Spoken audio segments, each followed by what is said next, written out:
How magnificent is your name throughout the earth. You series in order to silence the enemy and avenger. When I observe your heavens and the work of your fingers, the moon after him, you've made him a little less than God and crowned him with glory as the wild animals, or as well as the animals in the wild, the birds of the sky, the earth. That tag, that kind of the Lord our Lord, how majestic is your name throughout the earth. And I immediately thought of a song from my youth.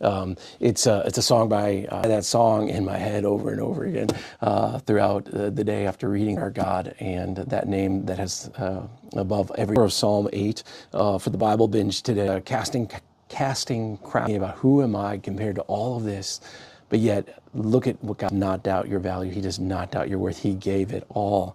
That the Lord of heaven and earth would give himself for you. About the wonder of creation, the flesh, Jesus himself. Psalm 8.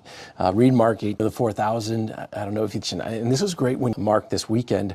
I'm going to specifically preach on Mark 13. And the title of the sermon, The End is Near. The end is near. And it's going to be on Mark 13, and actually we're going to use a little bit of Psalm today.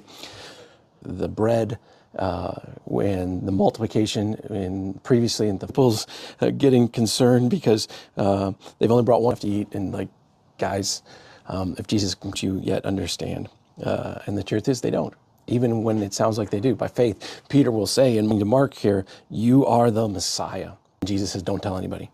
And we see why, because right after this, Peter starts rebuking Jesus because he says, and then the rise after 3 days, and he spoke openly about this, and so there's confusion about who Jesus is, even when they say it rightly, what this all means, this suffering account of Peter's testimony. So my thought, too, as I was reading that in Mark 8, I said I was going to talk. Peter's telling this of Jesus, who gives him this great name of Peter Rock, but yet who also tells him, get behind me, Satan.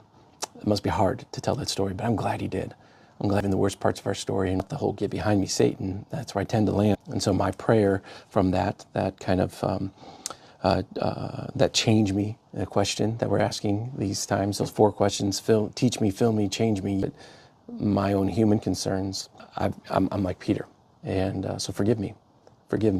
It's not that my human concerns don't matter, but help me, right? You invite me to pray everything, to ask for everything for order. So that's where we're at. There's been some great group in Psalm 8, and tomorrow we'll be in Psalm 9, and let that word be in you this day.